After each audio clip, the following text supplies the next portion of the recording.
Manchester United have just beaten Real Betis 1-0 to go through to the quarterfinals of the Europa League, 5-1 on aggregate. I'm constantly amazed by how good a manager Ten Hag is. We've been playing Thursday, Sunday, and Wednesday, Saturday since the World Cup ended in mid-December. So including our game against Burnley in the EFL Cup on December 21st last year, we've played 24 games in 85 days in all competition. That's a game every 3.5 days. And despite him not having the players he wants and missing key players through injuries and suspensions, Ten Hag has won 18 games, drawn only 4, and lost just 2. It's just incredible. You have to sit back and admire the man. And the best part about these last 3 months is that not once have we heard Erik Ten Hag complain about the number of games or the tight schedule or the injuries or the suspensions.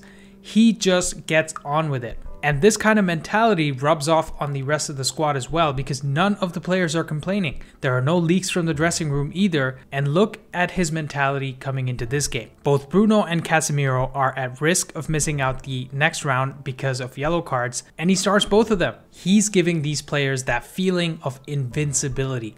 Come what may, we will face the challenge and get over it. And I was critical of Ten Hag for not rotating enough after the Southampton game because the players looked absolutely knackered. And guess what? Ten Hag made changes in this game and it worked out perfectly. We have lots of talking points to get into, including Pellistri's first start, Rashford's goal scoring form this season, and the long-term role of David De Gea in this team. So let's get straight into it. And as always, don't forget to drop a like on the video and subscribe to the channel to never miss out on content just like this. Now, United came into this game needing to just control the game and get through to the quarterfinals. And many managers we've had in the past like Oli, Mourinho, Van Gaal, Moyes would have all gone for a 0-0 draw to avoid squeaky bum time. In fact, Mourinho probably starts 8 defenders and plays 2 wingers as wingbacks with 1 striker up top. But Ten Hag came into this game to score goals and win this game as if we weren't even 3 goals up, and you have to admire it. And despite giving up 15 shots throughout the game, Betis only really created 1 big chance compared to the 3 big chances that United created. And let's be honest, this Betis side are pretty good. They're 5th in La Liga, just 3 points outside the top 4, so they could be in the Champions League next year. And we made that side look pretty average today, so you have to give hats off to Ten Hag. So let's look at his in-game tactics, as United started in a 4-2-3-1 today, but played in a 3-3-1-3 that looked like this. In this shape, you had Weghorst up top with Pellistri and Rashford providing the width, and you had Fred playing in the Bruno role in the pocket behind the front 3, and he was often at the edge of the box and on both wings,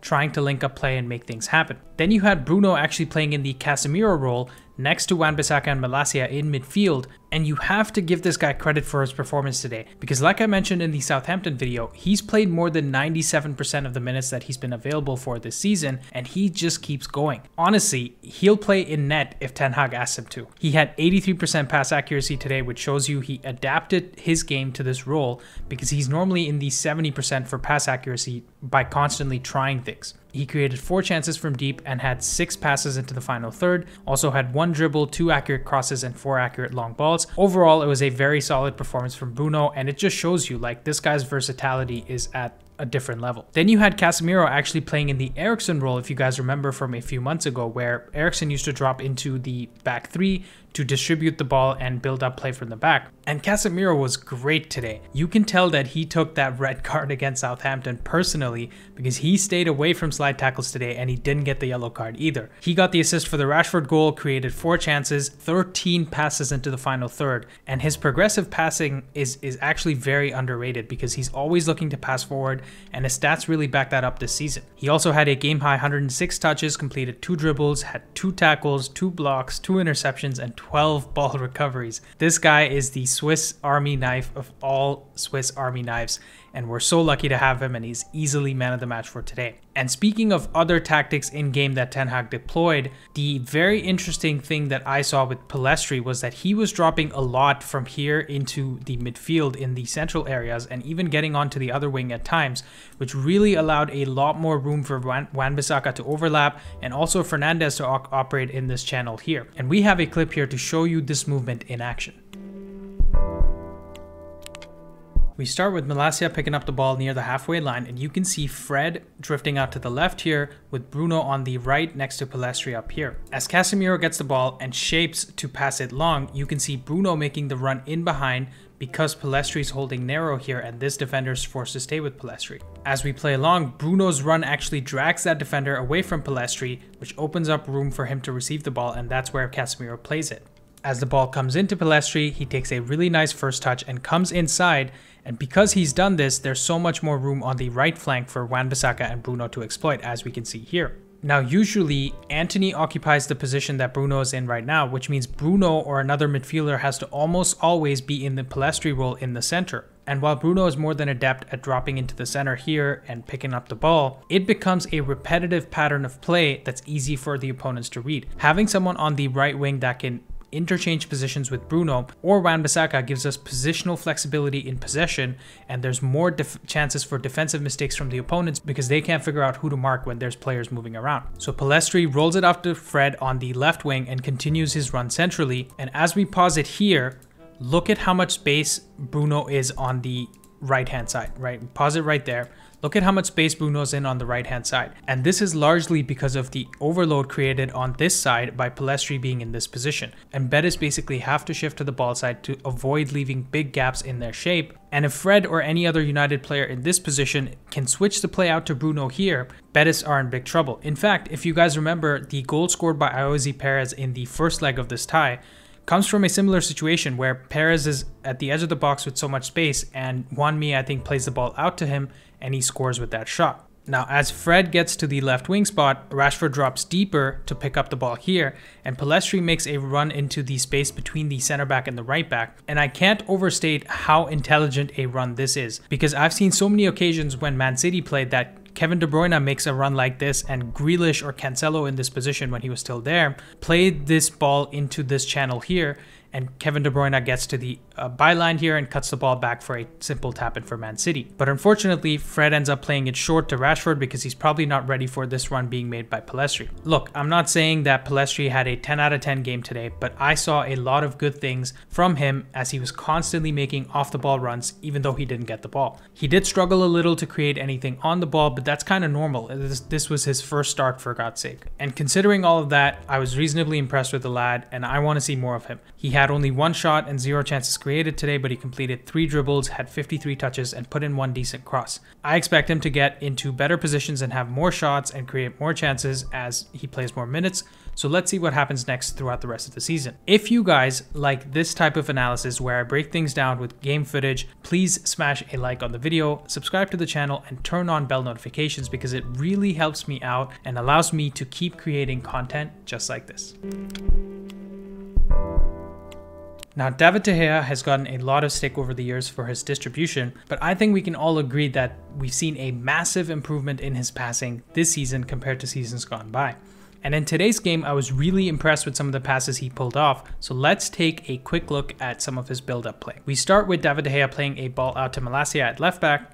As the ball arrives at Malacia's feet, we see Ruibal pressing him with intent in this area, and somehow Malacia manages to keep the ball despite the press that he goes in for, as we'll see here, and Malacia wins the ball. But as you can see here, in this position, the 3 closest United players to Malacia are actually poor passing options, so he either goes long with it or he plays it back to De Gea. So Malacia dribbles towards his own box, and before regaining his balance, he fires a pass into David De Gea. As this ball comes into him, he takes a great first touch, composes himself, and this is something that he may not have done in seasons gone by, right? He could have made a mess of this, taken a poor touch with one of these players getting at the end of it, but he gets ready to play the ball out. And the pass to Martinez is probably the safe one for him because there's nobody pressing Martinez in this area. Or maybe he can go out to Wan-Bissaka on the right-hand side, but he plays it centrally into Bruno, which completely eliminates the 4 Betis players that were pressing up high. And Bruno then rolls it for Wan-Bissaka to start a really nice and fluid counterattack for United. Now, the old David De Gea probably takes the safe option or boots it long as soon as he sees 2 players chasing him in his own box. But in this situation, De Gea kept his cool and chose the best option for United, and it was a reasonably hard pass to pull off in the center here to Bruno. In our second clip, we start with Dalot on the ball at right back, and he has 2 Betis players around him. Now, as we play it, it's really difficult for Dalot to play it anywhere in this area here, because there's a lot of Betis players that are ready to pounce onto any United player that receives it. So the only real option is to go back to De Gea. As the ball gets to De Gea, you can see that there's no easy ball out, so he's about to go long with it. And in seasons gone by, you could expect this ball to go anywhere. It could go out for a throw, it could go to the other goalkeeper. You just weren't sure where he was going to kick it. But he plays it first time through these 3 Betis players into Weghorst, who's near the center circle. And then Weghorst lays it off first time to Pellistri, who plays Sancho through on goal, but unfortunately he doesn't time his run correctly, and it's the offside, as you can see here. Again, De Gea's pass takes out 6 Betis players and allows United to create a chance that could have resulted in a goal had Sancho timed his run properly. I'm telling you now, the more that teams disrespect De Gea and continue to press him and the defense, the more will create chances like these and score from them. He gets massive credit from me, at least, for improving from where he was last season, and only time will tell if he can be Ten Hag's long-term goalkeeper. But I have to say this, his replacement better be as good, if not better than him with his hands, because the second the replacement doesn't save a chance that De Gea could have saved, the discourse will go to, oh, De Gea would have saved that. So it's not enough that someone is better with his feet than De Gea. They have to be equally competent with their hands, if not better than him. Moving on to our main man, Marcus Rashford. Rashford is a man on a mission this season, and his goal today was crucial in killing off this tie. As soon as that goal was scored in the 56th minute, you could feel the energy getting zapped from the stadium. And while researching his goal scoring record for this video, I just realized that he has played just as many games as Bruno Fernandes this season. Now, I knew he had played a lot of games, and we've seen him play almost every game, but I had no idea that he had 43 appearances this season, and he has 27 goals and 9 assists now. And based on minutes played, that's a goal or an assist every 89 minutes. So basically every game he's played this season, he has contributed with a goal or an assist. I'm just so happy for the lad. He has gone through so many ups and downs in his United career, from the racial abuse to playing through injuries under Oli, to some fans even asking for him to be sold at the end of last season. And you can see his confidence in the reaction to that goal today. If he scored that last season, he'd be running across the length of the pitch to celebrate. But today it was a reaction that said, yeah, I can do that. I am a little worried though about some of the things I saw from him today before that goal went in, because it reminded me a little bit of the old Rashford. He was running into defenders at times, he was miscontrolling the balls over the top. He could have easily had a goal in the first half if he was completely on it like he's been this season. And don't get me wrong, I'm not criticizing the lad because he's one of our best and most reliable players, especially this season. I'm just saying that under Oli, I felt that he was trying a little too hard to make things happen, and in doing that, he wasn't able to do the simple things well. And I feel like at the start of this season, Ten Hag sat him down and said, don't worry too much about your output.